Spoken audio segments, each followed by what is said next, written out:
In this section, we're going to cover scientific notation. Before we get into the works of scientific notation, we're going to review with the basics of scientific notation.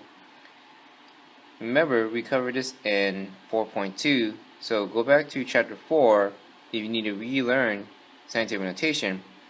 Here we're just going to do some examples and I'm just going to review the basics. Your answer, make sure your answer is going to be between 1 and 10, meaning the number that's in front of the decimal. In the event your answer, your number that's in front of the decimal is not between 1 and 10, meaning it's not the numbers 1, 2, 3, 4, 5, 6, 7, 8, 9, instead of 0.000 or 200.65, then we're just going to follow these two rules here. If you need to move your decimal to the right, then you need to decrease your exponent. So here in this example, if I want to move my decimal to the right, I'm going to have to decrease the exponent on a 10. So if I need to move my decimal 3 places to the right, then I'm going to decrease the exponents by the amount of 3. Now if I need to move my decimal to the left, I'm going to increase the exponent on a 10. So if I need to move the decimal 5 places to the left, then I'm going to increase the exponent up by 5 on a 10. So that's the rule you have to follow when you're trying to finalize your answer to make sure that it's between 1 and 10. But we're going to use this same rule when it comes to adding and subtracting with scientific notation. In the first example, we have 4.9 times 10 to the 8th being multiplied to 8.7 times 10 to the negative 5th. So when we're multiplying, you can just multiply straight away. So you're going to multiply 4.9 to 8.7, and then when you're multiplying with the tens, we're just going to focus on the exponent. So I'll write the work here, 4.9 times 8.7. Now, you only worry about lining them up if you're adding or subtracting, but when it comes to multiplying or dividing, it doesn't matter. 7 times 9 is going to be 63. I'm going to carry the 6. 7 times 4 is 28, plus 6 will be 34. And then I'm going to do the 8. 8 times 9 is 72.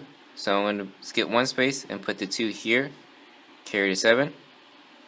8 times 4 is 32. Plus 7 is 39. So 3, 6, 2, 4. Now, since I'm multiplying with decimal, I'm going to count the total amount of decimal places. So 1, 2, so it's total of 2 decimal places. So I'm going to start right here, move 2 decimal places.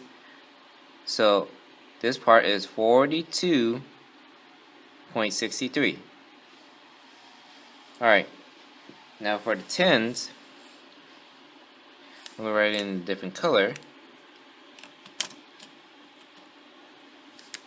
Since the 10 is the same base and is multiplying together, what I'm going to do is combine the exponent by adding them together.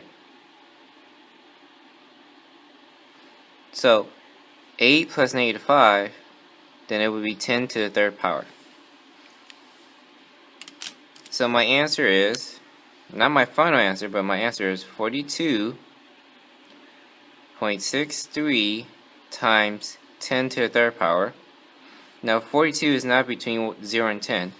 So what I need to do is move the decimal to the left. Since I'm moving it one space, then I'm going to increase the exponent by 1. So now it's going to be 10 to the 4th. But my final answer has to be the least amount of decimal places according to the problem. So if you look at the original problem, I have 1 decimal place here, 1 decimal place here. So that means that my final answer should have one decimal place. So I'm going to round based on this number here. So 0.263.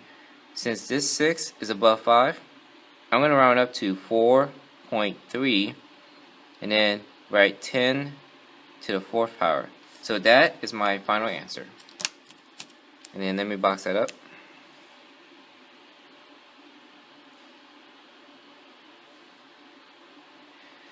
And again, make sure your final answer is between 0 and 10, and then make sure it has the least amount of decimal places according to the original problem.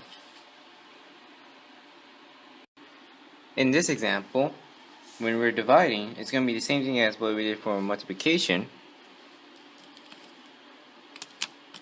So we're going to focus on dividing 9.6 by 2.4, and then here we're going to focus on the tens with their exponent when we're dividing.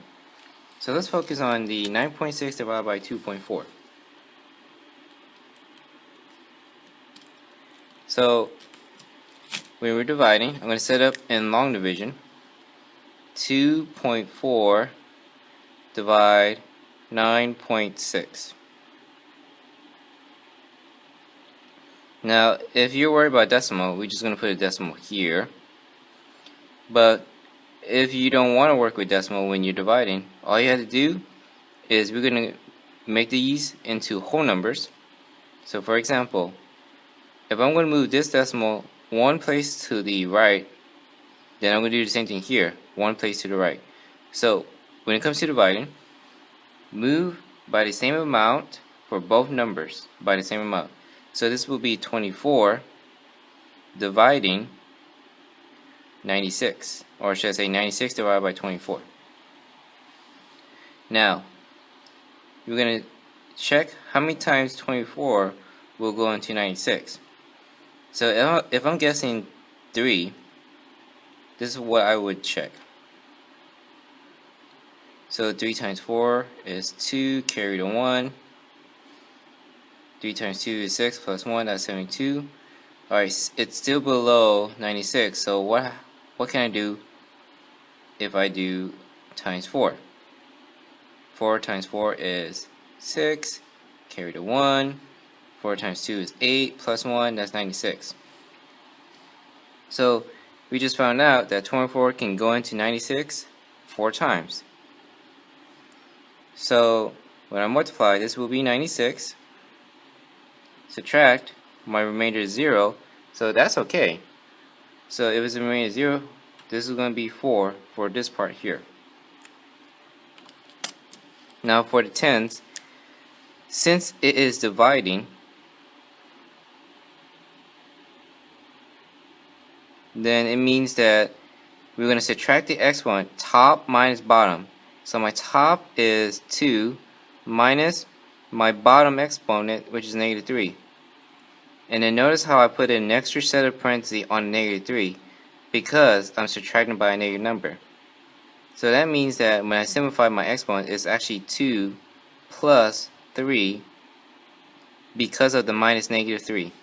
So it should be 10 to the 5th power. So therefore, my final answer is 4 times 10 to the 5th power. Since this one is a whole number and it's between 0 and 10, I don't have to mess with the 4. Therefore, I don't have to mess with the exponent. This is my final answer.